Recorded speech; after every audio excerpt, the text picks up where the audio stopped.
podcast. What up, it's your boy Chad O. Out here in LA. Time to get lost in the subway.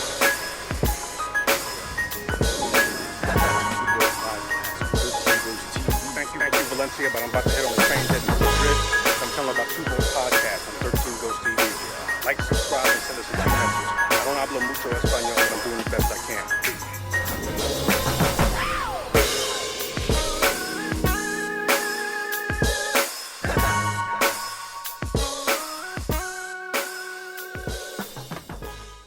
How are you, young man? Doing quite well, sir. How about yourself? Oh, I'm just dandy. Family's just good? dandy. Family's wonderful. Did you make breakfast? I did. Yeah? French toast today. Ooh, how you make your French toast?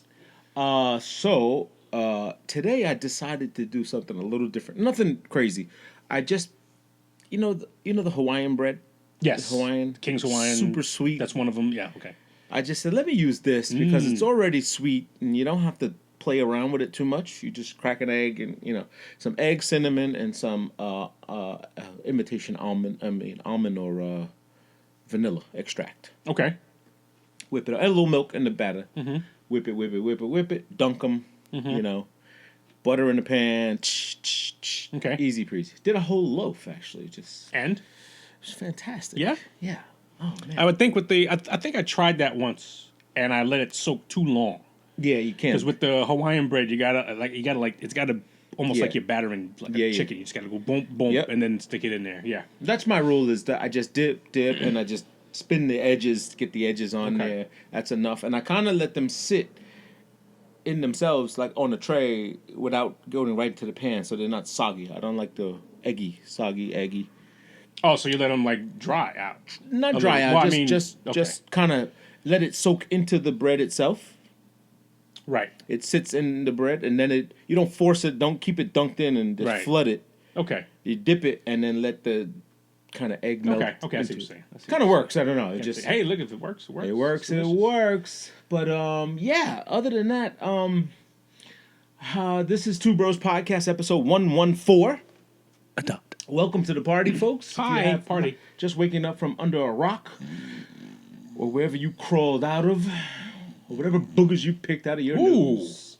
Some hard ones. Ooh, the crunchy. That corner one, the one that's like up in That's the top. in there, and when you dig in it, you start to feel like you're really going someplace where you shouldn't be. Yeah, you might have scratched a. You might have. You've scratched something up there that says, "Hey, that's supposed to stay here." might be pulling out Ooh, some memories. boy, those hurt. That really hurts. Did you lock the door back when you? I did lock Okay, the door back thank when you, I sir. came back. Thank you, It's sir. locked back. I just so I won't be wasn't equipped to come up and down, Don't- down. I know you're about the Second Amendment. I don't want to get shot. No. Well, we asked first. We give you a few questions So we first. can, hey, Yeah. okay.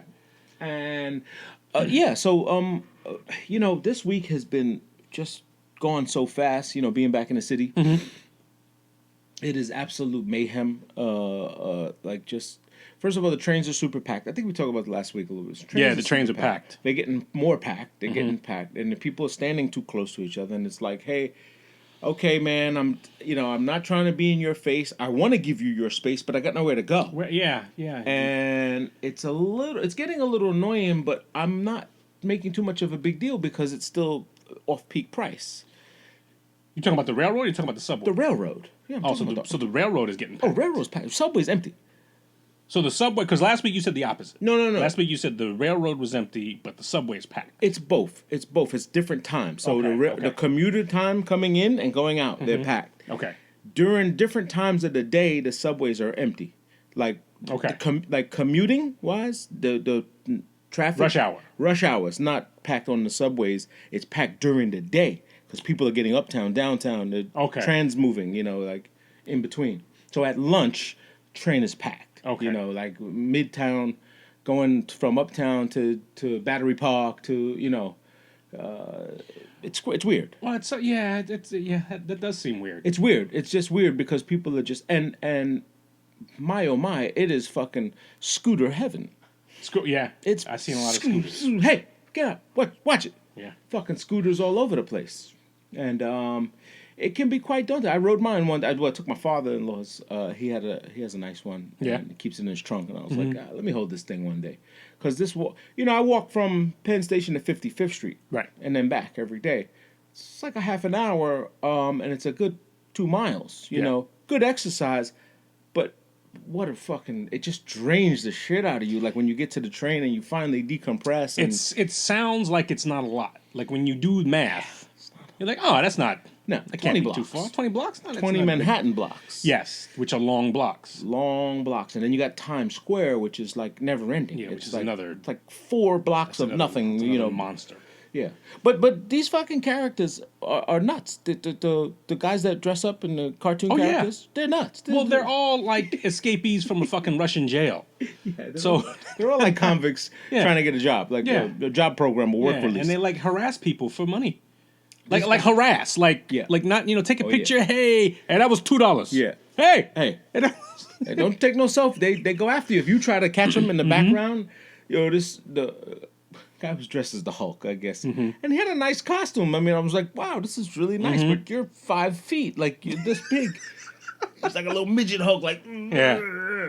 and he's doing all kinds of karate and all this other stuff. Karate? Yeah, like it was like Hulk doesn't do that. Hulk doesn't do karate. That's Yeah. how we Hulk smash. That's how we know you've fucked up. Yeah. That's how we know you're from escaped from fucking Belarus. Or I think some of these guys don't even like know the comics. They're just like a lot of these guys are Spanish, a lot of Latin guys, South American, Ecuador, but they were from different countries and stuff. Not a lot of Native American, like regular people, Right. You know, Right. homegrown. They all seem to be somewhat of they speak a different language. right. Mostly Ecuador. I mean, Ecuadorian. yeah, a lot of the one lady I asked, I was like, "Where you from?" She said, "Ecuador." I said, "So is she?" She said, "Yeah, my cousin." I was So Wonder Woman and some sort of a cat girl, but wasn't quite. I wasn't sure. Maybe she mixed the costumes up. I think she didn't get it right. Batgirl or Catwoman. Yeah. And the only kind of blue-blooded American out there is the naked cowboy and the naked cowgirl, who's There's a naked cowgirl now. oh my god, she's horrible. I've seen the naked cowboy. Is he still out there? He's still out there. Man. Okay. He's still out there. Somehow I believe it's more than one, and it's just because it's a blonde hair guy, a white guy. You just Yeah. think they're the same. Mm-hmm. And Okay. And the naked cowgirl. and his tidy whities are pretty neat. Like they, Well, I'm sure he has a costume pair of tidy whities. I'm sure. you know what? I caught myself looking at it because I was like, how are you doing this? Like, Right. if I was out here in my bare underwear, I guess you get over the shock of everyone has that. Oh, picture yourself in a crowd naked or something, Right. and get yourself over the fear, Right. I guess. But I can't imagine myself being in underwear. I mean, maybe I was looking, I was like, maybe he has a pair of pants underneath or something. And Right. this Something is just underneath over. it. Right. Nah, man, he was straight ass. Just He was straight ass, straight huh? ass. And I was embarrassed by looking because he caught me. He looked back and was like, yeah, you like that? Respect. Respect, man. Respect the naked cowboy, man. No shit stains in his drawers. This is kind of what I was looking for. You A skid mark got to be here or impressive. there. Yeah. You got to It's be like, impressed. wow, with these that. things are really fucking white, like Because super at some bright point he white. goes home, and you think at some point during the day he's got to take a shit. You Now, think- but he's been doing it forever, so I know. You figure at some point, somewhere he's got to have like a couple pairs of drawer stash. he may have them. I mean, he may have quite a few of them, and he just keeps changing. I don't know. Yeah, just I mean, keeps changing them. Yeah. Had a burrito for lunch, and then he says, "Shit, I got to change these drawers." Oh boy, Like you figure boy. some convenience store has got his bag. Yeah, well, a lot there. of them, like a lot of the hotels. And by the way, I've been. The reason I'm working so hard is because these shelters, all of these hotels. Obviously, everybody knows I've been in the hotel business for 28 years. They've taken over these hotels because the hotel has not had any business, obviously. Okay. So almost. I won't even do a percentage because I don't know how many hotels there are in the city. I mean, we go by keys. It was like 20,000 new keys just added in the last 2 years. Okay. But it's to say that they're all filled with. I hate to say it, but vagabonds. Right. Vagrants. Right. These guys are like, straight out of Rikers Island. Mm-hmm. I went to one that even had different floors for gangs. For gangs. Bloods on one, Crips on the Wow. other floor. No bloods allowed on this floor. Signage. Wow. Yeah, it's fucking crazy. The security guards are all like, yo, bro, I don't want no problems. Just go to your fucking room, do what you gotta do. And these guys are getting a nice quality hotel room, and they destroy it. They just sit in Probably squalor. do. They just sit inside their own mess. Is this getting paid for by the state? Oh, this is the city. Oh, the city, but DHS, it's yeah. So Department of Homeless Services. right. Oh, wow. And the contracts are phenomenal. $13 million. I read one. I mean, the numbers. I'm looking, and it's public. You can go look at it. It's all. I found this one. The one company that we kept every time I went to one, it was the same group, and it's called Bronx Works. If you ever heard of it, if anyone in the homeless sector, and you are homeless and seeking help, I mean, I really wanted to reach out to these guys and talk to them about their program, because whatever they're doing is probably good. Intended to be good.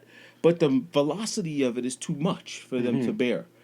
But they have this, their program extends from hey, we don't care what your ailment is, your mental, your physical, whatever.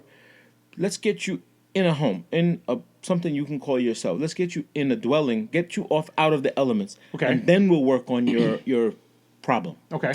They feel that too many agencies try to help you get addiction help and stuff, but you're still living in the street. So how do you do it? How do you do it? They're saying, look, the house comes first. Shelter comes first. Shelter comes first because we can't help him if he's not washing and cleaning himself, and he's going to keep festering and getting disease. You said this is Bronx Works. Bronx Works. Are they a private company or are they a... No, they are a private company. Private company. Not for profit. Okay. As I kept scrolling through the contracts, I kept seeing the awards of 13 million, 42 million, 17 million. People's individual home, like they have housing where they've taken over, like it says, like the Johnson family home. Wow. Awarded 8 million to let people stay there as a shelter. So if you run a hotel and you're getting $17 million from directly from an organization to house, cash, yeah, it looks good for you on your balance sheet. Never mind the execution of it. Yeah. Because the people underneath are the people that have to deal with the execution of it. Correct. But if you're, all I have to the do is guy- provide you dwelling. I open up my hotel to you. I leave my property managers on, my GMs, my engineers, my... How to make this work. Well, because they have to take care of the building. Right. So they're still the landlord. Right. It's basically you just have new tenants. You have new customers. And there's no one from Europe coming with a backpack saying, "Oh, where's my room? Can I check in?" None of that happening there. Straight cash. There's curfew signs all over. On a wand, a guy will wand you to get into the building, Right. and then you go to your room. Now, they're not supposed to smoke. They're not supposed to drink. But every room we went into had bottles of Hennessy and bandanas, flags, like all the gang flags, like tied up on the window. Some guy had this whole blood... I don't know, whatever he does, a religion, what do you call this thing? Like when you put a candle and Oh, like I know what you're talking about. praying to this thing. He was Yeah. praying to Yeah. a Like a deity, like a... yes, You gotta... yes. And so I work with a fair pair of clear people, and they don't understand. They look at the rednecks from the mountain, all my guys that I work with, and they're just like, this is just the outside looking in. All they could say to themselves, "Oh my God, these guys are savages!" Like this is, and of course, who is it? It's all black and brown. You know what I'm saying? One or two white guys, and of course, I'm embarrassed. Right. Not that I'm the spokesperson for these people, Right. And nor should I feel guilty because they put the circumstances or whatever happened. Any one of us could be homeless tomorrow. You Right. know, one day away from being homeless from some sort of calamity or whatever. So I don't judge anyone from it. But the fact that these are like people that look like me, people Right. that look wearing clothes like I wear. This guy's got Tim's, ski hat, the same clothing I wear, hoodies and jeans, and they're like, "Oh, this is like your guy. This is your friend." Like, and I'm like, "No, it's not my friend.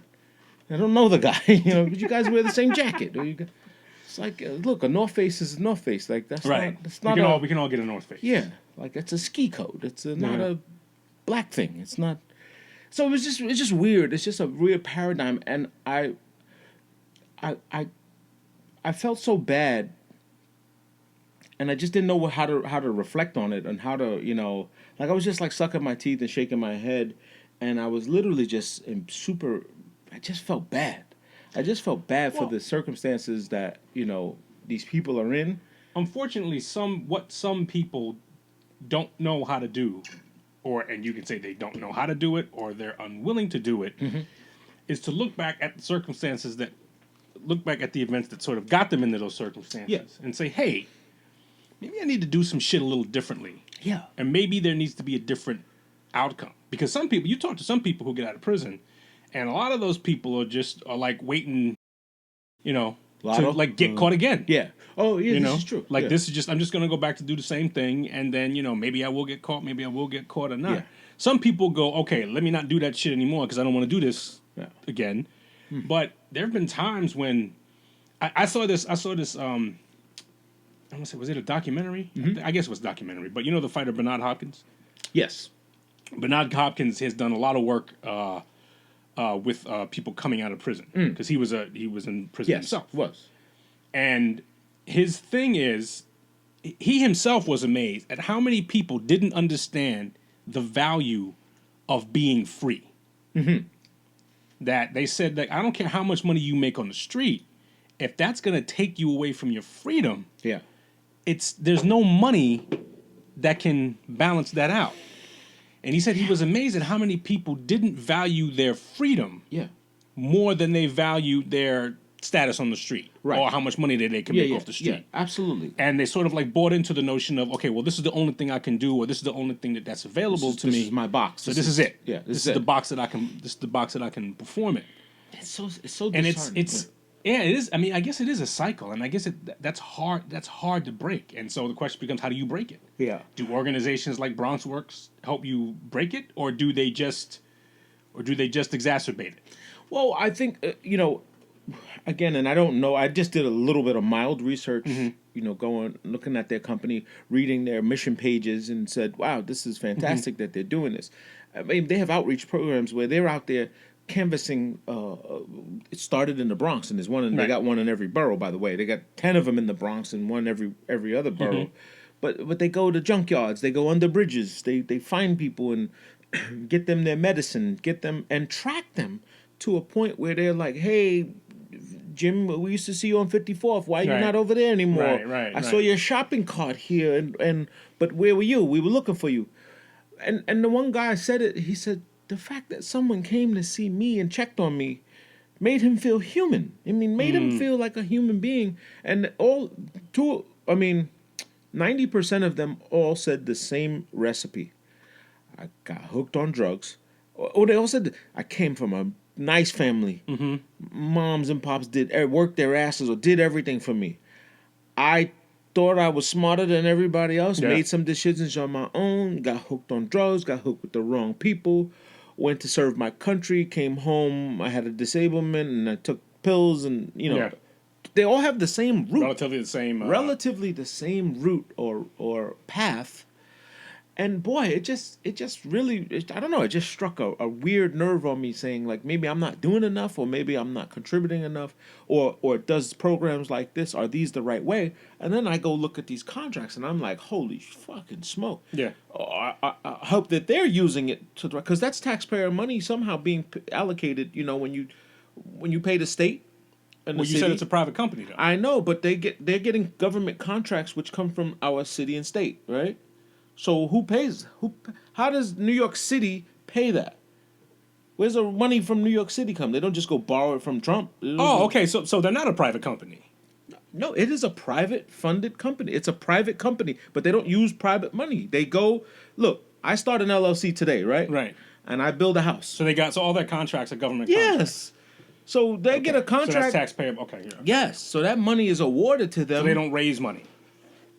I'm sure they do. I mean, I'd be ill-informed to say anything other than that. Okay. But I do know that they're private, they're not-for-profit, and obviously all these contracts that they're getting is because of their work. It's basically saying, hey, New York City, we think we can help with your problem. Okay. And the numbers, the statistics and the numbers show that it's working, because if they, it's a numbers game, right? Like even with the elections and everything else, it's like, well, you have 50,000 reported homeless. We got 5%. And the numbers go down. Like, who's counting all the homeless people? Like, you know what I'm saying? Well, I mean, it's a numbers game, but it depends on what numbers you're going to look at. Like what? Like okay, so you've taken care of this many homeless people to do what? I mean, isn't the idea of helping them to the point where they can at some point become self-sustainable? Yeah, agreed. And this and I'm not touting this program at all. No. I don't know enough about it. I'm just using them as an example, Right. just because I came across them, and yes, they're getting them educated, trying to get them in programs, get them jobs, get them. One guy said, "Look, I got my little room. It may not look like nothing to you guys, but it's mine." One guy talks a story about how he's back into his family's life. He gets to see his granddaughter graduate. He's got pictures of his family. And he at some point thought this was never going to happen. He thought his shopping cart was... So the shopping cart was it. That was was his it. life. That was it. Found a nice dry place under good, the... Yeah, it's got to feel good. It's got to feel good. Like is that you've seen The Wire, right? The show The Wire? Yes. That, the show ends on a very, very grim note. I didn't follow The Wire, by the way. I don't know this. I don't know the story. Shame on you, urban black man. Yeah, I got my card taken away before. Not from you, but someone else took my Wire card away because I didn't know about The Wire. I know of the show. It just happened when it came out. I was in a transitional period. Understood. And didn't have time to get into it. No hate to that. No, absolutely. But The Wire ends basically saying that some things are cyclical. And so, the scenario that they gave you throughout the course of the series, they basically say that at the end of the series, in the season finale, they kind of let you know, hey, this cycle is happening again. Just the characters are different. So the different characters kind of doing the same thing, and so we can do A Wire again. It would just be the same story with these different characters. Yeah, okay. But there was this one character who was, crack addicted, homeless. Stuff like that. It's just the Omar guy. Too. No, not Omar. Not Omar. Okay. Not Omar. This is Bubbles. Bubbles. Okay. And you see him. He connected back with his family, and his family basically said, "Hey, look, we're gonna let you stay here, but you can't come upstairs." So let him stay in the basement. And then there's scenes of him looking up at the family and closing the door and stuff like that. But then there's one scene at the end in which the door is open and he walks upstairs and he goes to have dinner with his family. And so it sort of says some things are cyclical, but there's an opportunity. Here for some of these things to change. And so out of all this shit that we've dealt with, really, there is light. There is a light there that shows up. May have paid more attention to The Wire if someone put it in that perspective. I think The Wire was great. I'm sure. I've seen so many episodes of it, but I never sequentially watched The Wire. That's what I meant to say. Okay. I've never watched it sequentially, because then it came to one time, then it was about the docks, and then I got confused, and I was like, wait a minute, and then it was Idris Elba, and everybody was talking about him, the Stringer Bell. The Wire rewards you for watching the whole.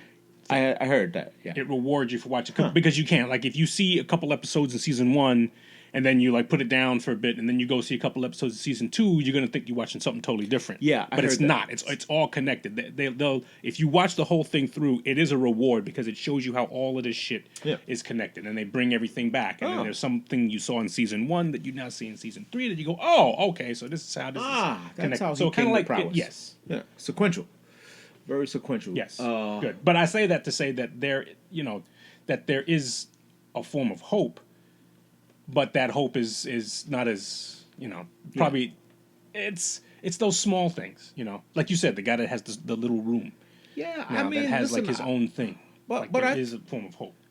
True, I think that if people, again, not speaking for anyone, but I think we've said this before, if we just relished in the things that are good and decent and celebrate that and celebrate those small wins. This was one of our shows before about being the small win. That goes so far. Just like yesterday was beautiful outside. Yes, absolutely beautiful. Take advantage. Go outside. Go get some errands done. Whatever you got to do, but just enjoy the small win, a small victory. You know what I've been doing every day now? What's that? I get up pretty early. I'm usually a pretty early riser. I'm usually up at 5 on the regular. I'm at that point now. I'm usually in bed by 9:30, 10 o'clock. Okay. And I'm up at 5. Miles now is at a point where maybe I shouldn't say this because I don't want to jinx it, but he's getting a good night's sleep. So Rhythm. he's sleeping through the night and he's waking up a little bit later. So that's been, and if my wife hears this, she's going to say, "You motherfucker, why are you jinxing this shit?" Because he just woke up, Justin. But I get up early, get myself some water in, do some stretching, I stretch, and then I go and I make sure that I write down 3 things that I'm grateful for. Yeah. Well, that's... And that's like, and it like starts my day off that way. If I start my day off realizing that I have a lot of things to be grateful for, then like the course of the day is kind of like I'm insulated from anything that could happen. Yeah, I throughout mean, it's the like, course this of the day. doesn't bother me. Nothing, like, like some nothing things else that doesn't can bother. matter. And then lo and behold, yes, if it's a beautiful day, oh my God, let's go. It's a bonus. Took my son out for a walk, took him out to the park. He was being a little crusty for a bit, but it's like, okay, bonus. Yeah. Yeah, small victories, but it's definitely something that I think it's a mental state. It's a mind thing. Yeah. It's something that people just have to spend. I mean, you got to work at it too. Yeah. That reward of that glimmer of hope. Yeah, look for it. You got to be looking for it. I mean, it doesn't always come find you like this gentleman who was very fortunate to have a agency like this to come find you and say, "Hey, do you need help?" And I'll say this is a good segue because there was a gentleman, another homeless episode with some psychotic guy bugging out At the hotel. No, this was in the street. This was Okay. just in the street, random. We were at a sidewalk, trying to support some of the businesses and sidewalk cafe, having lunch and all this other stuff. And this guy's panhandling, which gets annoying. When you're trying to like, man, we're out in the street with them. There's no separation, but a little flower pot or something, And he went on to this rant that he was invisible, that no one can see him. That he's asking for help and no one can see him. And he kept saying, "What, am I fucking invisible?" And the people that he was referring, now he saw me and I guess you get that like, bro, I'm struggling myself, bro. Like, don't even, if I had it, I'd throw you something if I had, but come on. And he's like going after obviously the tourism and the people the people that just look like they're taking advantage of his city. This is what it looked like. I mean, I made this story up in my head. But he looked as if, and the person that everybody he approached did ignore him. They were on their phone. They looked the other way. They were even talking to conversations like, "No, it's just some random guy. Yeah, it's just some homeless guy. Go ahead, carry, just going about their life." And this guy looked completely frustrated that no one is seeing. He said, "I must be invisible. It's incredible that I'm invisible. No one can see me. No one hears me. No one is..." And he's jumping up. He's making all kinds of noise to trying to be seen. And I guess the audience for his theater is not there. That's not who should see. That's not the person that you should be gaining their attention to. I'm assuming. I mean, again, I'm playing with this in my head. But even though he was craving for attention, it's not from the people who are just trying to live their life too. Like, you don't know their struggle. They just look happy. They just look like they're enjoying pommes frites and steak fries, and they just look like they're having, because they're at a restaurant or something. And you don't know what their struggle is or what they did to get there. Like me myself, I'm sitting there with like $8 in my pocket. We're at a restaurant. The meal is like, and I'm just like, okay, who's gonna pay? Am I reaching or he's, what's gonna happen here? But those are different problems, though. I understand those are different. Those are on different spectrums. Totally different. And I digress. I don't equate it to that at all. I mean, there's like no. I mean, I don't know what the answer is, and I don't know what because at some point you have to, you'd love to be, like I'd love to give everybody who needed help the help that I could give them. Yeah. But then I gotta have for me. Yeah. And I have, I have the right to sort of like be stingy with what I'd earned. Yes. And if you're a store and no owner, regrets either. And with no regrets. No. And if you're a store owner, well, you'd love to be compassionate to those who, and a lot of store owners, people who own restaurants and delis and stuff like that, they are. Yeah. they'll give a guy a sandwich, or every once in a while you'll say to somebody, okay, well, I'll tell you what, I need somebody to take out this garbage. Can you take out this garbage and I'll get you something to eat? Right. They'll do stuff like that. But at the same time, their loyalty has to be to that paying customer, to the guy that's going to drop money. Course. So if you're going to come in and disrupt my paying customer, and if I got to choose between who I'm gonna be a little aggressive to, I'm gonna be aggressive towards the dude who's running my business out. Yeah, because when you have to close your doors, that guy doesn't say, "Oh man, you want me to help you?" Yeah, exactly. He can't help you. Right. We watched an interesting movie. As I said, me and my wife have been movie nighting every night, and we watched Greenland with Gerard Butler. Okay. It was one of those movies we've been like waiting to come out, and hopefully it was available on demand or whatever else, and then we finally, it's on, so let's watch it. Greenland. And it's about the end of the world. Okay. Through a meteor shower. Meteor shower piercing the atmosphere.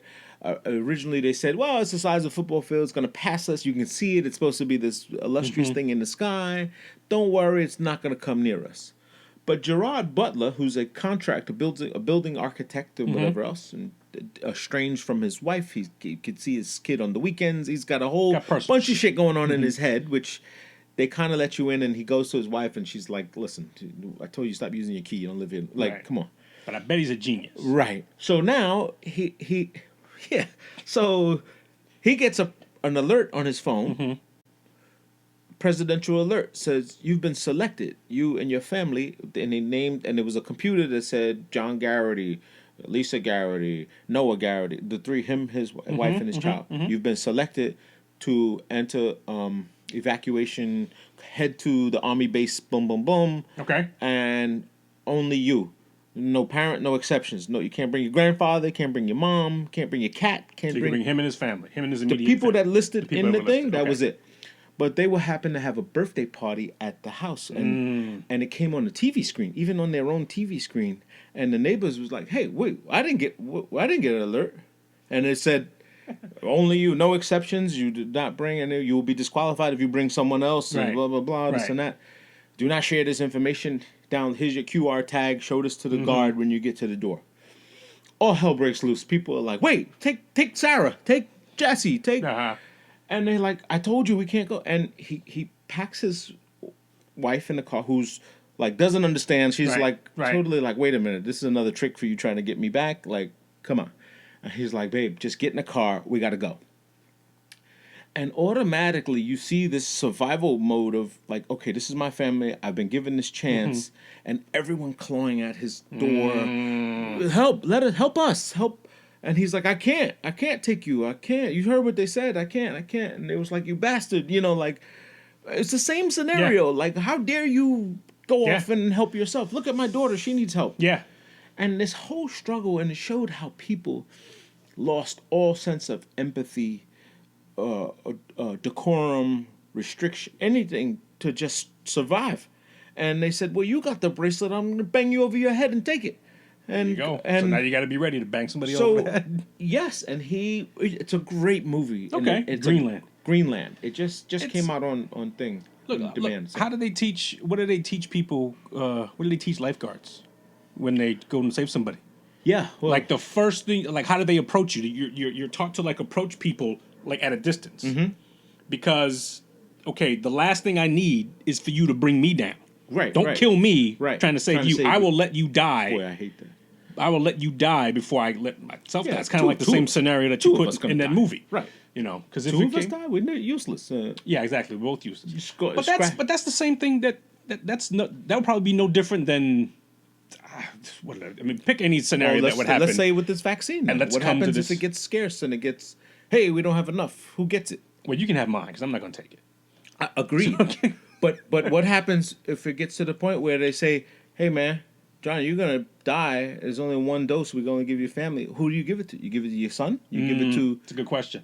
And it's dire. It's a good question. Everybody, when the sun is still shining, this is what this guy was arguing with us about that day at the bar at Rudy's.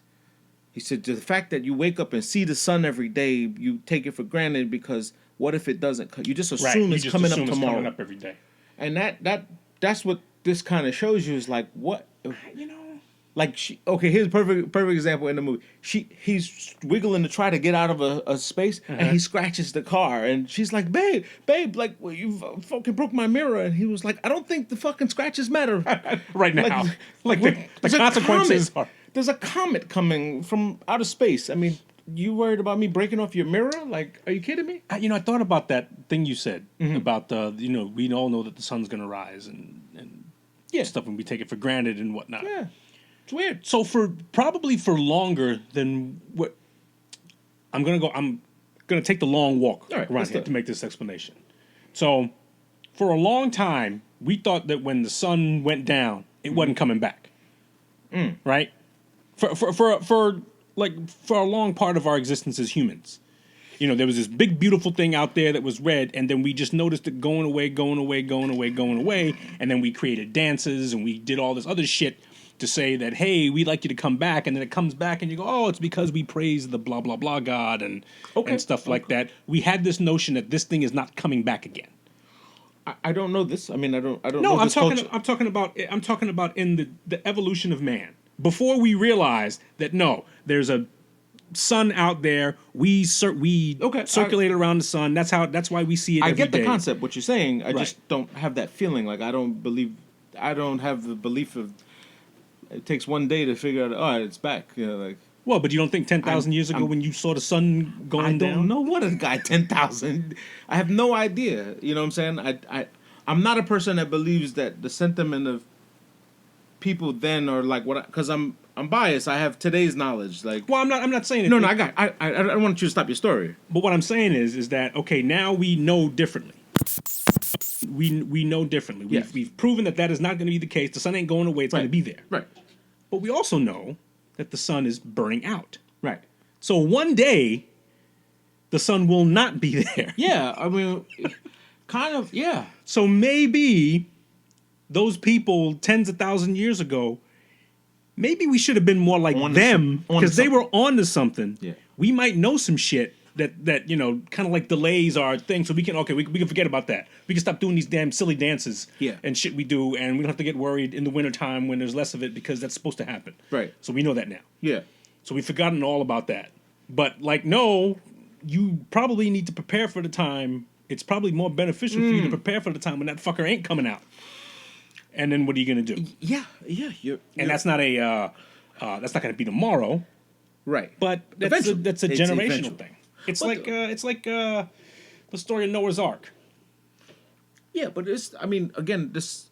I got on that. I don't know how, but I the only reason I was perplexed at what you said was because I'm looking at it from a cultural standpoint of, like people who pray before they eat, right? Mm-hmm. At some point, you're gonna get someone's gonna get poisoned and whatever, and somebody's gonna have a bad meal and whatever else. The prayer didn't work. And it probably not the prayer didn't work, but the thought of it, and if it means that much to you, you pray, you did what you did, and if God willing, you make it to tomorrow. So the same type of cultural, religious, whatever you want to call it, whatever you do to make yourself feel better about it. These are the same thing. And I can only imagine a caveman saying, hey, well, if we don't pray, this thing is not coming back. And the one asshole that says, I ain't fucking praying, I bet you it'll still come up. Well, yes, yeah. That's what I mean. Like that was a group that was saying, wait a minute, this fucker came up the other day. Right. You know, and I fell asleep before I prayed. So why is it back up today? Something's wrong here. Yeah. We need to write books. Yeah. So, yeah. Speaking of books, I heard that Obama's book is a must read. The Promised Land. That's a newer book? That's his new book that just The came Promised out. Land? Okay. The Promised Land. Promised Land. Okay. Yeah. Everyone confuses it with the Promised Land, meaning like what Martin Luther King said, but he says the Promised Land, and very not so much revealing, but it's already topping like Amazon's top seller. Of course it would. Yeah, and He could come out with a cookbook, and it would be. He should come out with a cookbook. It'd be fantastic. What if Donald Trump came out with a cookbook? Just grab it, throw it in there. And it would be all the fast food joints. Well, I like to make my own bacon, egg, and McDonald's version. 2 egg sausage. They got that for me, you know. Is he not being a fucking crybaby now? He's nana. Is he now at this point? Like, we've done our part to defend him and say, hey, look, we're being a little over. Now this dude's being a fucking crybaby. You were just a sore loser now. Yeah, he's just sitting there poking his. No, you got to count him again, nigga. We counted him twice. Oh man, Can we just? It's just Rudy. If Rudy could stop, I think Rudy should stop now. Like, I don't know who's crazier. Did you see this guy the thing coming out his hair? Yeah, the hair dye. Just embarrassing himself and quoting my cousin Vinny. How many fingers I have? It's just, well, if you were standing close, you'd see I only had 2. It's sad. It's like when you see the wheels coming off. Oh man! And dude, stop driving the fucking bus. Just stop driving the bus. Fix the flat. Fix the motor, and you just riding on a flat tire, and you looking at everybody staring at you, going, "Hey, you got a flat." Well, look, he's a capitalist, so as long as he fights, he gets paid. He gets a check. So he's gonna, like most attorneys, he's gonna make an argument where an argument doesn't necessarily exist, and all he needs is a little slither to say that, okay, maybe this might be valid, but they time and time again, courts are saying no. You have no evidence. You have suspicions, but you have no evidence. So there's no evidence here to support your claim. And by the way, they've reported that, and I don't know where they get this information from, CNN or Fox, or it depends on which way you listen. I've listened to both now because I just like to see the banter. But they've reported that all his invoices have gone unpaid. Like Rudy Giuliani's sending Trump his invoices. He's not even paying him. Not even paying him, huh? Not even paying him. I wonder when he turns on Trump. Well, when the turnover comes and he goes, hey, so what about these invoices? But at the same time, we as citizens have to understand how this process goes, because nothing is certified until the first week in January. It is the first week in January when the Congress basically says, okay, this election has been certified, and our new president is going to be Joe Biden. Correct. That has always been the case. Right. It's been depicted. It's been elected. He's been the case. Winning. I think each state has until the end of November to make sure that their election was okay and fine.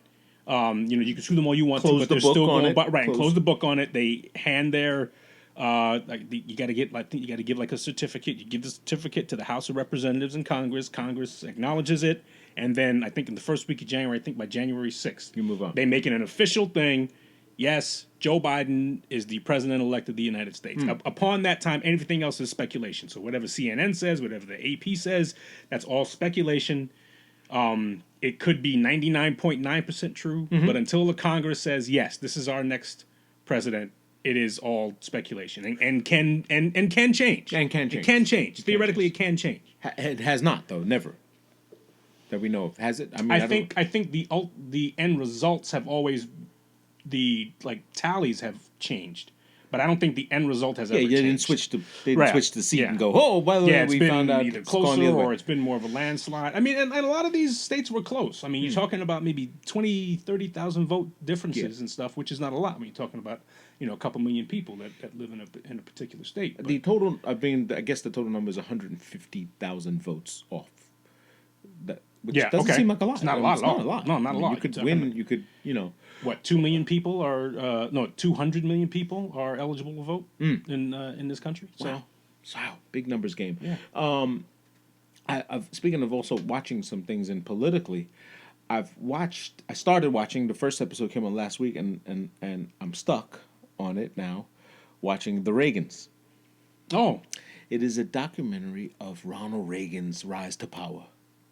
Oh, I think I might have. How fucking fascinating is this? I think I might have seen something. Is it older? It just came out. It just came out. Second episode 2 comes on tonight. I've seen something like that, but okay, I'll be interested. Holy cow! Do you know what Ronald Reagan was? I mean, everybody says he was an actor. I mean, everybody knows that. Well, he was an actor, but he was also one of those people in Congress that accused people of being communists. Aha!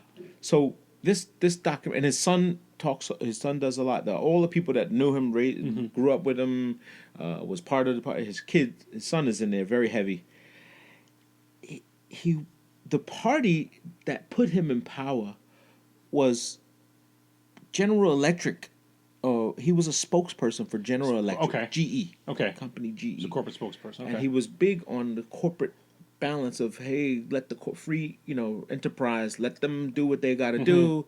Government should get out of our way. Right. But he was a union organizer, and it was a conflict of interest. So he literally switched and was a Democrat and then became Republican when he realized that the Democratic Party is not the same party for me that I joined as a young man.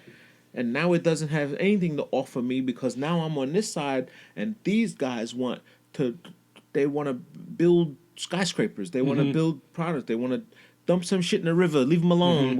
It'll correct itself. Like big on that capitalism. And boy, oh boy, it's so revealing, and it's so like. But this guy was truly the guys who put him in power, like Lou Wasserman and all these guys, big aged Hollywood guys, and it was like, oh, Ronnie can do it. It was just he was acting. Yes. And they everything he did with the presidential when he ran for governor. They gave him. They said, "Oh, he learns his lines with cue cards, so we're gonna give him the cue cards on how the government works." Yeah. And he learned that, and it was so fascinating, and I can't wait for episode 2 tonight. That's nice. Yeah. The Reagans. The Reagans. What, Showtime. Showtime. Showtime. Okay. It's on Showtime. Showtime And is what the a Reagans. fantastic reveal, and it goes into it says a lot, but there's so many comparisons to him and this guy now, and to Trump now, and there's so many things that show like how the face, the look, was people who behind it, who backed what he wanted, could make the puppet talk. That's a part that we're not we're not willing to accept. Yeah, we're not willing to accept that that there's a puppet master. Oh, and oh man, you got to see this thing. It's with most presidents. You could probably question that with Donald Trump. I think Donald Trump was probably. It seems like he's like most his man, but I think as he got into the presidency, he sort of like got, some people knew they can pull some strings and they can get what they want and stuff like that. Well, he didn't have any money, and this was the main thing. They show you Reagan? Yes. Yeah, okay. Poor. He was broke.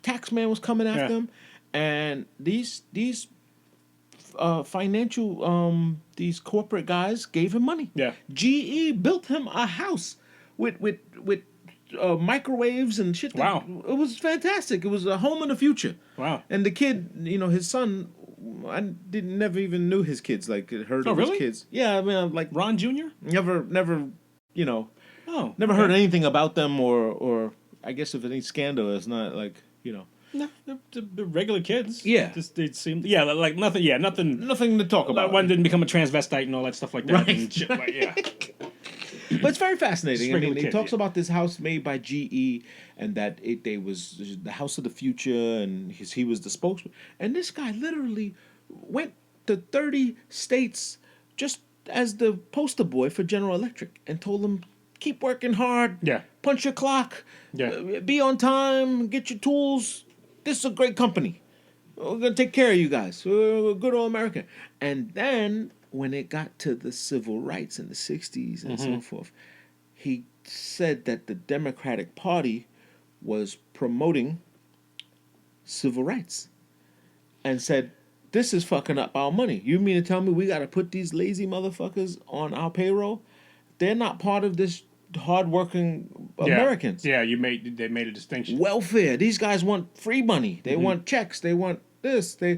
He carried that stigma that may have been a select few of black people that. Well, if you're picking a side, you have to. It's not enough to promote your side. You got to say why the other side is bad. And so you take, just like you said, you take the fraction that exists. And you made but it then true. you just make it true. You just make it true, but all you do is say it. You make the Mico-Macro. Right. You make the Mico-Macro. And you just got to make it true. And it people, just depends on when you say it, how often you say it, and yeah. But these guys were from, these are, by the way, these guys that were all in this money pit were the George Soroses of the world. They're all friends. Yes. And these guys were like, this guy said a speech clanked the phone down and said, "We need your money. We need your support." And he said $1 million came in the door. And they said, "Ronnie's our guy. This guy is fantastic. He's got the look, he's got the talk," and he said it himself. I can go and give a speech on anything. I can stand. Give a speech. I could sell water. He said, to "If there's 10 people out there listening, then I'm gonna talk to 10 people. If they will listen to what I got to say, and by damn it, I'm gonna say it." I just didn't see that. I've always in my head always said, "Yeah, he was an actor, and then he became a thing," and like Schwarzenegger, like you know. Come on, don't bullshit me. Don't bullshit me. God damn it! Get to the chopper. I was glad you found a nice series. Reagan. I did. I saw some disappointing movies. Oh, I saw this. Anyone? There was this thing that came on called Wrinkles the Clown, and so the premise started off with that there's this video of this. Basically, these parents are saying, "Hey, I'm having trouble with my kids," so they decided they're going to hire a clown to scare my kids. Okay. So there is this famous video. You probably find it on YouTube right now of this little girl trying to go to sleep, and then all of a sudden you see a clown pop out of her. She has one of those drawers underneath her bed. Okay. So a clown like slide out of there, of her bed. You know, put a little doll on the child's bed. Gets up, sees that there's a camera there, and goes and turns off the camera. The clown. Yes, the clown. Uh-oh. And then all of a sudden there's like pictures plastered up all over the place about Wrinkles the Clown. And who is Wrinkles the Clown? And people hiding. There's another one of like Wrinkles the Clown being in the, you know, kids are having a kids are having a party and whatnot, and dad's filming, and he's like, what the fuck is that? And he's outside and whatnot. And looking, it's Wrinkles the Clown just like standing out there, and then all the kids just start screaming and running, and then Wrinkles walks into the room, and then he just picks up the phone and looks at the camera. You see his face, and then it goes black. Oh, so lends a speculation as to all this, what happened and whatnot. And they finally found Wrinkles the Clown, and he's this old guy, this transplant from Rhode Island who lives in a van. And he just said, I just figured I'd put, I put this clown mask on and hire myself out. And, it's not up to me what the parents do with their kids. I'm in it for the money. And he goes to strip clubs, and he goes, and he's living a whole nother life. Yeah, he's just a regular guy. Poor guy living in a van down by the river type thing. Just some old retired dude who found a little fame. He says, oh, my phone's blood. And then he puts his phone number. There's a picture with him with his phone number, and people are calling him, and then people are getting in a ruckus. Like, people call, tell you what, you fucking clown, you come around here, I'm gonna find a shotgun in your head. That type of shit. All of this, and people like pranking, kids pranking Wrinkles the Clown. Becomes an urban legend. And it becomes a little urban legend. Ooh. And I'm like, this is kind of interesting and whatnot. And come to find out, this was all a hoax. Oh. The whole thing was a hoax. I hate movies. This was some performance artist dude thought it'd be a good idea. He had some friends who he got together and hey, this would be a cool idea if we did this. So all of that shit was staged. Oh. Even the dude they got to play the old Wrinkles the Clown, that was just a paid actor. Oh man, so it was all a hoax in a hoax. All a hoax. Oh fuck. All a hoax. The thing with the daughter. The party was fake. That was faked. The one with him sliding out of the bedroom. What a jib. That was all fake. And I was so goddamn disappointed at the end. I know I spoiled it, but it really nothing much to... Wrinkles the Clown. Yes. And it seems spooky because it seems, and then there's this... You get the eerie music. Yeah, and then you get people saying like, well, this is, these are how legends are born. And these are how, all this... And it's the making of an urban legend. The making of it. And then he's feeding on flesh and then all this stuff like that. What drives a man to do this? And then there were, they would say, there's been a Wrinkles sighting. Him like walking out of a grocery store and stuff like that, or him like walking down the street with like like power tools and shit like that. And stuff. But what was his clown? Well, when you say clown, was he a maniacal clown? Did he look funny? Did he look? He looked old. He looked like an old sad clown. That's all. That's it. Like Sid. What's his name? Sid. what's the old man that was the overalls from the old movies like Texas Chainsaw Massacre? Oh, when I he don't know wears about the all clown. that. But yeah. So that's all it was, and it's just you realize it's a whole. You're like, oh, House of a Thousand Corpses. it was like, oh, you know. But it also shows you how gullible people are. Yeah, because yes. they allow their emotions to get out. Just like they were playing some of the calls, and they were like, "I tell you what, we got something for you here, Wrinkles. Come on, bring your ass down here to Tallahassee, and we're gonna show you what we do to people around here who kill kids, who kill and torture kids. Mind you, they never, none has of that been ever tortured. did that. Never happened. Never happened. Never happened. God. But this is what's gonna happen. You come in here and touch my kids, Wrinkles. I'm gonna tell you. You better disconnect this number right now. I'm gonna call you every day. Wrinkles. Oh man, that sounds fun. I mean, I probably something I couldn't watch with my wife because she wouldn't last that long, and she'd be like, "All right, cut this off." Like, and she has total commitment. Like, we read the synopsis. Oh, do you? Before we watch a movie. Oh. And we got to get a head nod on both. Like, we both have to, and we could spend an hour reading titles. Really? I Yeah, don't like doing that. It's horrible. I don't like doing that. Like I like going on. I commit. I'm knee jerk commit title. Let's see. I'll watch the trailer. Yeah. And I'll say, okay, this seems kind of interesting. All right, so I'll go for it, and then like maybe I'll read the synopsis. We read the synopsis, and then she does like, who's in it? Like then, and I'm like, this difference matter. No one. Like no one's in it. Like who cares? And because that doesn't really matter. It doesn't make it a good movie or not. Right. Like we watched Brams. Have you ever seen this? Brahms, Yeah. Dracula. Okay, so it's not. I thought it was, and we saw part 1 and part 2. There was a part 2 of Brahms. It's about a boy who was killed in a fire or something, and they put a doll instead of him, and the parents raised the doll, and was like, Brahms, you gotta feed him, you know. And they hired a nanny, and the nanny came, and she was like, "Are you gonna babysit? Okay, we're going on vacation, and you have to babysit Brahms." And she gets there. She's leaving a weird relationship from her boyfriend in the States. She goes to the UK to be a nanny. I think I've seen this. And they go, "You're joking, right? This is a doll." Like, and they're like, "It's not a doll. It's Brahms."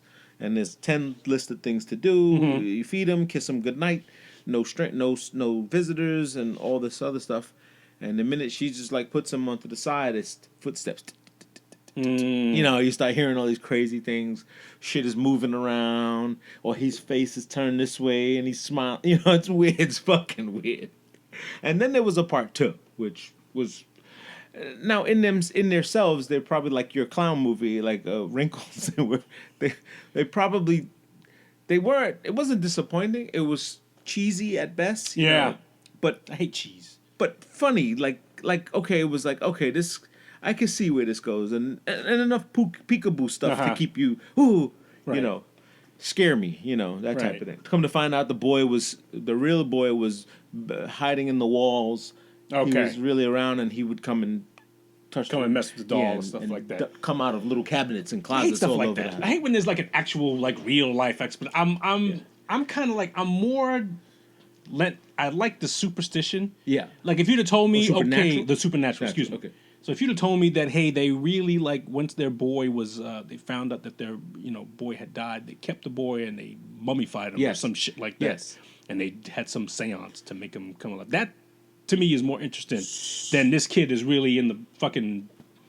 So part walls. 2, they did that.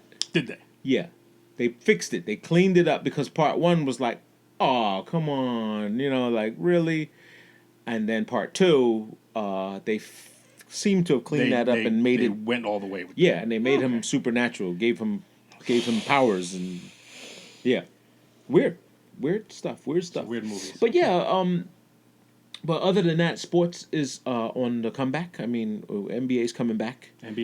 Apparently NBA didn't lose any fucking money because dudes are getting contracts at the ass so far. Shout out to Seton Hall's finest, my man Miles Powell signed with the New York Knicks. Did he? He did. He did sign a Exhibit 10 contract. So did not get drafted. So a free agent contract, essentially. Yes. I mean, I think I read it in the paper. It was like, whatever he gets up front, signing bonus. Right. And if he gets waived, he automatically goes to the G League, and he with the New York Knicks G team or D team or whatever, the B team or whatever. Okay. And so that'll be good with him, and he's been working out with the kid Obi Toppin, and looks like the Knicks are gonna have some young legs. Okay. Not sure that they can, how they're gonna compete, but at least we'll get to see some basketball Christmas week. I mean, that'll be fun. That's what they're talking about, right? First week. Yeah, the week of Christmas is when they want to open the league up, right? Yep. Okay. Houston, by the way, has Houston has really abandoned the team because of their support for Trump. What do you mean? The owner is an avid Trump supporter. Okay. And very openly, like, this is my guy. This is who I rock with. If you guys don't like it, get the fuck out. And they all left. Like, James Harden wants out. Westbrook. All these guys are... I don't think that's why they want out. Well, I mean, these guys have made comments. I mean, they've said it on, numerous things. Like, get us... I don't want to be around this climate. It's too political here. Well, we want to play basketball. We don't want to have... Like, if you guys don't vote for Trump, you can't play here. Like... Well, who said that?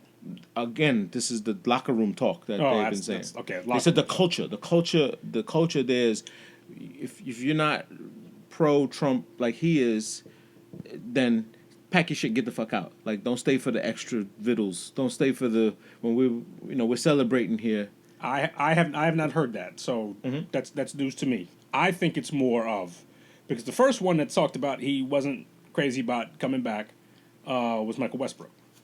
Well, D'Antoni left. I mean, D'Antoni left. D'Antoni left. They somebody else, they made the head coach. Westbrook was talking about he wasn't coming back. Yeah.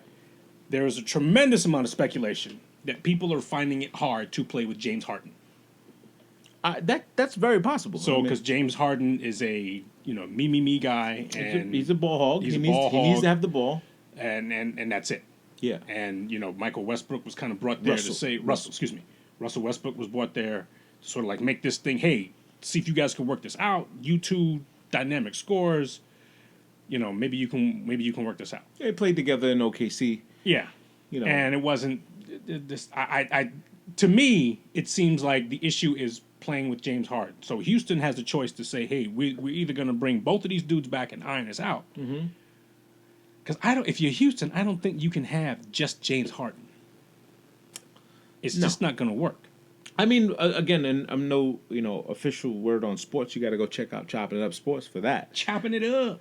But when they made the decision to go with a small team and not use a big man and those kind of things, which I was like, okay, at least have a big guy on the roster. At least have one.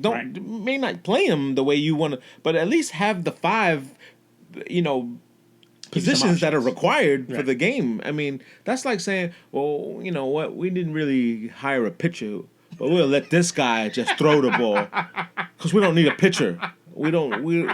That sounds stupid, doesn't it? I mean, we don't need a guy at the center. That's a position of the team. We don't need a center. We'll let him play. He's not a real center, but he could play there. He could stand there, but he can't touch the rim. But who cares? He can't throw the ball. Why would we need a pitcher that's named a pitcher? Jerry can throw a ball. Jerry can throw. Jerry could throw. He can catch. He's a pro, for Christ's sakes.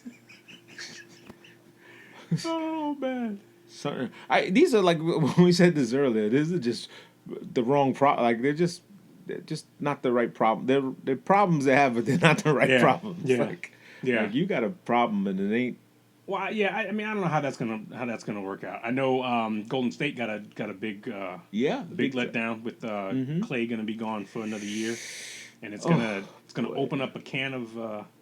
Whoop ass on Kerr. It's going to open up a can of worms because you now have to decide on something. Yeah. You have to decide if Steph... Look, say what you want about Steph Curry. Whether he's the best player in the league or whatnot, or... Okay. But Steph Curry without Klay Thompson, that's a different Steph Curry. Well, without a doubt. I mean, so, now the question is, does he rise to that? And does he become... Steph Curry? Does he become that dude who, can carry that team on his own? Yeah. Or do you have to do something completely different to give him the chances that he can? Because now you got another Clay. You got to give him a Clay. Now you got Andrew Wiggins, and Wiggins is not Clay. Wiggins can score. Wiggins can score. But he's not Clay. Yeah. Clay, you had to spread that team out so much. It spread that team out so much where you couldn't really concentrate on anybody. Everybody was always single covered, and it allowed Steph to move without the ball. He didn't need to have the ball in his hands. Oh, they were just. I mean, the Splash Brother thing is synonymous. Probably the best backcourt combination in history. In my time of watching like full on basketball, and I'm not a full basketball guy. I'm not a stat guy. Like I don't pack the sheets and look at who so did it's what. going to be interesting as to what happens, what they do now. Wiggins is going to have to become that guy. But then now the question is, if you're Steph Curry, and you've played a certain way, and you're hearing all this, like, is this the next challenge for Steph Curry? Because everybody needs a challenge. Yeah. And when you've won, you've been anointed. You got the big contract. You got the championships. You got the MVPs. You got the fucking plane. You got it. You got it. Yeah. So now, if you're still going to play, are you just going to play this out, or are you looking for that next thing? Are you one of those dudes that when people say, "Yeah, well, Steph can't do that," are you one of those people that goes, okay, well, maybe I need to be a little bit better with the ball. Maybe I need to be a little bit better on the defensive end. If they got to get a stop, maybe I can. I don't know. Maybe I can dish it a little bit more. Maybe. Well, I think it just speaks to that future goat meat. You want to be goat meat. You want to be goat. You know what I'm saying? You want to be a goat. Prove it. Yes. You don't get called a goat. People call you a goat. You don't call yourself a goat. Right. People call you the goat. Right. So he's gonna have to earn it. He's gonna really have to really show that. Hey, you know what? I wish I had Clay. Be the consummate professional and say, I wish I had my brother here with me, but it's just I got to eat more on the plate now. Yeah. And hopefully Wiggins steps up. I don't think Wiggins can thrive in that situation unless he makes himself thrive. Like Wiggins seems like somebody had to give him the ball to go. Yeah. Somebody has to pass him the ball so he can go make a layup. Yeah. I don't see him making or creating this. I mean, if I'm not mistaken, I think Clay has like the record for the most amount of points with the least amount of dribbles. Okay. He scored 60 points and dribbled the ball like 12 times. Okay. It's like impossible. Like, yeah, it's kind of only put the ball on the floor 12 times. Clay is one of those dudes that like if Michael Jordan didn't have Scottie Pippen, would he be Michael Jordan? Yeah. I would put Clay in the like Esque. You put him in that category. If there was a category, if that was a category, right. If it's even worth even making a category, because I hate to belittle Scotty. I mean, Scotty. No. I think Scotty was a poor businessman. Like Scotty didn't know how to negotiate contracts and people. I mean, it's from Arkansas, for Christ. I mean, well, but at the same time, he himself said at that time, the money, it looks like a great deal. Might as well been $1 million. I think the owner himself said you shouldn't take that deal, and other people were saying you shouldn't take that deal. Now, the thing that bothers me was that his contract came up, and then he realized his worth. Yes. And then he nana boo booed. Well, not only that, but like people on his team went against him, saying he didn't think about the team first. So hold up, brother. He thought about the team first when he had that shitty contract. Right. So now, that got him. You should at least, put your hand on the shoulder and say, yo, go get yours. Yeah. Well, I think so. Yeah, I agree with you. And a lot of this was exposed on the Michael Jordan Last Dance. Yes. A lot of this was explained, and him himself, he spoke, which was, you got to hear it from him. He spoke honestly, too. He spoke very honestly. Yes. And like, man, I thought, but to go through this mental anguish and have everyone love you and then hate you, that's got to be the part that hurts, and that's what Kevin Love goes through. He's a big proponent on mental health and whatnot. Of how I'm on top one day and then everyone hates me tomorrow, and he can't deal with that. It's hard for him to deal with. Juggle, when he must take lessons out of your book and just write 3 things he's grateful for. Well, he has, it's something that he has to work on. He's got to learn how to do a kiss my ass. He's got to, Well, you gotta. Sometimes you gotta learn what not to listen to. Huh. And that noise is just that. It's noise. It's noise. Yeah. Once you take it to heart. I mean, there's some people. Look, if your wife came to you and said, "Hey, you've been acting like a jerk these last few days," you would treat that a little differently if the dude around the corner said, "Hey, why are you such a jerk?" Yeah. You tell the dude around the corner, "Go fuck yourself." Yeah. your wife, you'd say, "Oh, really? Well, you know what? What do you mean? You talk about it. You have resolve. You take it to heart, and then you say, okay, well, maybe I have been a jerk. Good point. Last few days, Have you heard something? From me? No, I hear it every day. I just don't pay attention. Oh boy! Well, I hope this has been fun for you guys. I hope this has been a lot of fun. I hope you enjoyed it. Hey, I know somebody else who's enjoying this too. He gave us a shout out on Instagram. Yeah. It's this dude named Mark. He's Badass Cigar Life. Yes. You can catch his Instagram at Badass Cigar Life. You can catch the dude just puffing a cigar, just saying, "Hey, what's up?" And he gave us a shout out, so we appreciate that, Mark. Thank you so much, Give you brother. a shout back. Hit us up. We Keep puffing on those sticks. Yeah, we can. Or we have a shirt. Or a shirt. We have a shirt here. It's over there. It's over there. It's yours. All right, party people, we're going to get this one off and running. Thank y'all for coming out. This has been Two Bros Podcast, episode 114. Damn, look at the spike on that. That spike, that's going to be interesting. Ooh, I think I did that because I want to see you edit it. It's just going to go. You got to bring it down. Yeah. All right, party people, peace. Wrinkles. Wrinkles. Wrinkles coming to get you.